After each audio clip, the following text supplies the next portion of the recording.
10వ తరగతి పరీక్షా ఫలితాల్లో జిల్లాను ప్రథమ స్థానంలో నిలిపేలా విద్యార్థులందరూ శ్రద్ధగా పరీక్షలను రాయాలని నాగర్ కర్నూలు జిల్లా కలెక్టర్ బాదావత్ సంతోష్ ఆకాంక్షించారు. విద్యార్థులు క్రమశిక్షణతో చదువుకొని ఉత్తమ ఫలితాలు సాధించాలని తెలియజేశారు. రేపటి నుంచి ఏప్రిల్ 4 వరకు ఉదయం 9:30 నుంచి 12:30 వరకు జరిగే 10వ తరగతి పరీక్షలను ప్రశాంతంగా నిర్వహించాలని అధికారులకు సూచించారు. 10వ తరగతి పరీక్షలకు హాజరయ్యే 10,598 మంది విద్యార్థుల కోసం 60 పరీక్షా కేంద్రాలను సిద్ధం చేసినట్లు పేర్కొన్నారు.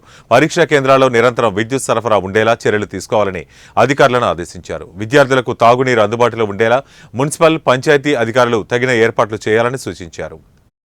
బందోబస్తు ఏర్పాటు చేస్తాము. ఏదైనా అన్‌టోవర్డ్ ఇన్సిడెంట్, ఏదైనా ఇల్లీగల్ థింగ్స్ ఉంది, ఇమీడియట్గా మన లోకల్ పోలీసులకు కూడా ఇన్ఫార్మ్ చేయండి. మన పోలీస్ సైడ్ నుంచి 100% అన్ని సెంటర్లో ప్రాపర్ సెక్యూరిటీ ప్రొవైడ్ చేస్తాము. మరొకసారి అందరికీ ఈ ఎగ్జామ్ గురించి all the best. Nagar Kurnool జిల్లాలో రేపటి నుంచి 10వ తరగతి ఎగ్జామ్స్ రాయబోతున్న విద్యార్థులందరికీ కూడా నమస్కారం. మన జిల్లాలో 10,598 మంది ఎగ్జామ్స్ రాస్తున్నారు. మనం 60 సెంటర్స్ పెట్టడం జరిగింది. సో విద్యార్థులందరూ కూడా మార్నింగ్ 9:30 to 12:30 మనకు ఎగ్జామ్స్ ఉన్నాయి. ఎటువంటి ప్యానిక్ కాకుండా టైంకి ఎగ్జామ్ సెంటర్కి వెళ్ళి పీస్ఫుల్గా ఎగ్జామ్